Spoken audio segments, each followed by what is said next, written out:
Hi, this is Kento at Kamiyama Physical Therapy. Welcome to our channel. How you doing, guys? My name is Kento at Kamiyama Physical Therapy. In this video, we're gonna just talk about squats. And I'm just gonna first talk about squatting, right? Just a regular body weight squat, and discuss about certain things that I might see. And if you have trouble with it, I'm just gonna give you certain tips, a couple tips on how to possibly work on or improve on that part of the squat. So let's get right to it. So what we're just gonna first show, we got squats. So with the current squat that we're gonna do is we're gonna have your feet about hip width apart, toe pointing forward. If it's a little out, it's fine. And from there, you're just gonna go in a regular body weight squat. So knees forward, squat down, and you're just gonna go as far as you can as you come back up.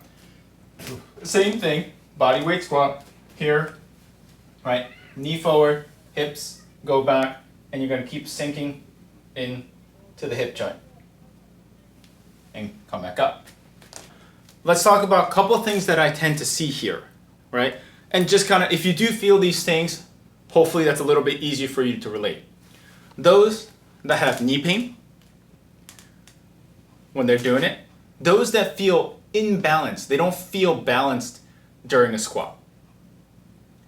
And number 3, they tend to have back tension.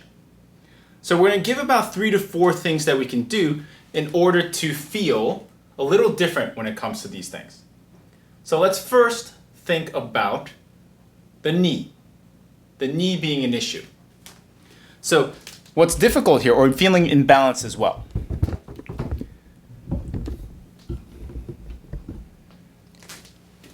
What may be difficult in this point is we might have learned from kind of in the past that knee going over the toe is a bad thing. And granted, yes, if you bring your knee over the toe, you may feel more pressure on your knee just because you're going to get more knee bend and the angle is going to be more acute. Now let's try making this a little bit more safe or legal.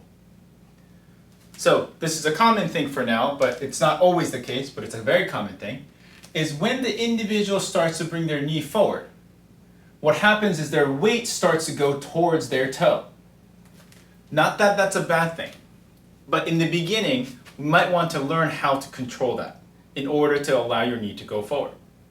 So one way to do this is keep your weight or your heel nice and grounded onto the ground.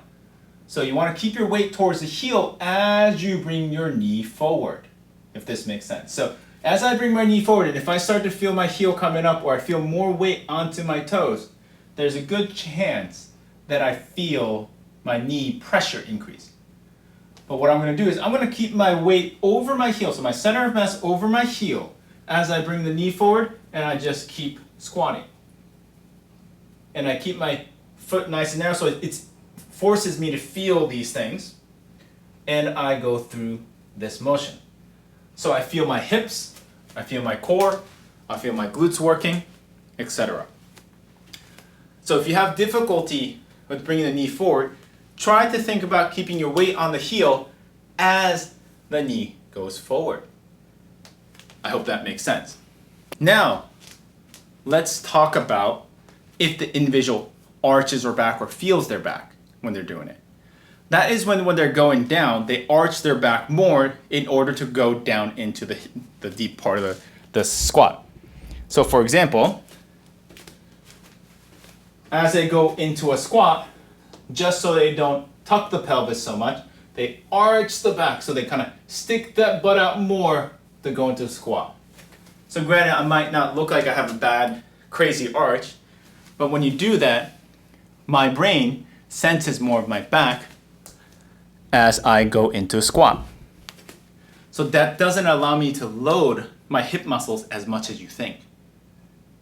So another way to do it here, once you get to the bottom of the squat, you're gonna stop right before you feel like you stick your butt out or arch your back, but you think about sinking in to your groin creases. So the groin crease is gonna be right here. kind of the Ingrow increase. So once you're at the bottom of a squat, okay, once you're at the bottom of a squat, that's right around here. And when you feel like you can't, to go further, you have to arch your back or round your back so much. Right around here, I'm feeling my grow increase, and I'm trying to sink into my grow increase. And in this process, I might feel my lower back round, but I feel a lot more tension going into my hip joints. Because I have a lot more weight into my hip joints, I feel my hips working really, really well, and minimal strain is in my lower back. Lastly, if you don't feel your core doing this exercise, a goblet squat, a simple goblet squat, will make a big difference as you're doing it. So a goblet squat is when you have a weight in front of you and keeping the weight a little bit in front without leaning forward, but making sure your upper back is adjusted in this case. So let me just show you one.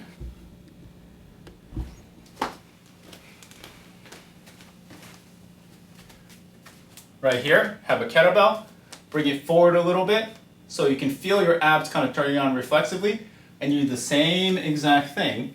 Because I have a weight in front of me, it's a little bit easier for me to counterbalance everything. And because of that, I feel my core more, and overall, my squat feels safer. So these are some quick and easy drills that you can try, some cues to try if you relate to this. Hopefully this makes sense. Hopefully you feel safe during a squat. And I'll see you another time. Thanks for watching.